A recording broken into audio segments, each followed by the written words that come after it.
কথায় বলে কারো সর্বনাশ তো কারো পৌষ মাস। অতিরিক্ত শুল্ক চাপিয়ে ভারতকে চরম বিপদে ফেলে দিয়েছেন ডোনাল্ড ট্রাম্প।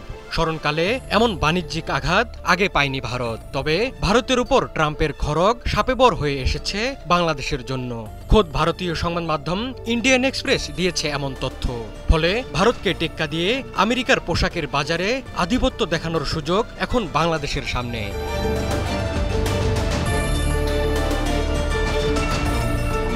ভারতের ওপর প্রথমে মার্কিন শুল্ক ছিল 25%। রাশিয়া থেকে অস্ত্র ও তেল কেনার শাস্তি হিসেবে আরও 25% শুল্ক আরোপ করেন ডোনাল্ড ট্রাম্প। ফলে ভারতকে এখন দিতে হবে মোট 50% শুল্ক। ভারত ছাড়া এশিয়ার আর কোনো দেশে এত বেশি শুল্ক আরোপ করা হয়নি। ভারতের প্রতিবেশী বাংলাদেশের উপর ট্রাম্পের এই শুল্ক 35%। বাংলাদেশ দর কষাকষি করে শুল্ক কমাতে সক্ষম হলেও ভারত হয়েছে ব্যর্থ। ইতিমধ্যে ভারতের পোশাক খাতে ট্রাম্পের নতুন শুল্কের নেতিবাচক প্রভাব পড়তে শুরু করেছে। ভারতে একের পর এক বাতিল হচ্ছে তৈরি পোশাকের বিদেশি অর্ডার। বিশ্বের নামিদামি অনেক ব্র্যান্ড তাদের ভারতে তৈরি পোশাকের অর্ডার স্থগিত করছে। পাশাপাশি অনেকেই আবার সেসব অর্ডার বাংলাদেশ, পাকিস্তান ছাড়াও অন্য দেশে সরিয়ে নিতে শুরু করেছে। এতে করে মাথায় হাত পড়েছে ভারতীয় ব্যবসায়ীদের। রোববার ভারতীয় সংবাদ মাধ্যম ইন্ডিয়ান এক্সপ্রেস ভারতের তৈরি পোশাক খাতে মার্কিন শুল্কের প্রভাব নিয়ে বিস্তারিত এক প্রতিবেদন প্রকাশ করেছে। এতে বলা হয়েছে, ভারতের নিটওয়ার রাজধানী হিসেবে পরিচিত তামিলনাড়ুর তিরুপ্পুর রপ্তানিকারকরা ইতিমধ্যে মার্কিন শুল্কের প্রভাব টের পেতে শুরু করেছেন।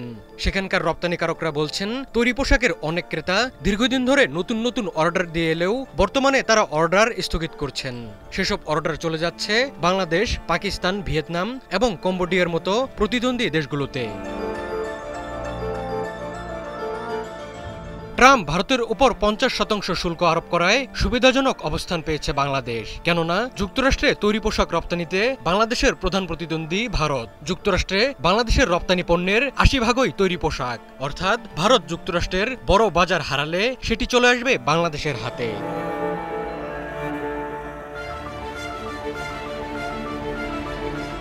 তিরুপ্পুরের রপ্তানিকারকদের নেতা এম সুব্রাহ্মণিয়াম বলেন, মার্কিন বাজারে ভারতের সবচেয়ে বড় প্রতিদ্বন্দ্বী বাংলাদেশ। বাংলাদেশের 20% শুল্ক মানে পোশাক অনেক সস্তা। মুনাফা যখন মাত্র 5%, তখন এই শুল্ক অনেক বড় বিষয়। ভারতের ক্ষেত্রে বর্তমানে এই মুনাফা কার্যত উধাও হয়ে গেছে। মার্কিন ক্রেতারা ইতিমধ্যে সস্তা বিকল্প খুঁজে নিচ্ছে। তারা রাতারাতি ভারত থেকে সরে যাচ্ছে বলে জানিয়েছেন ভারতীয় এই পোশাক রপ্তানিকারক।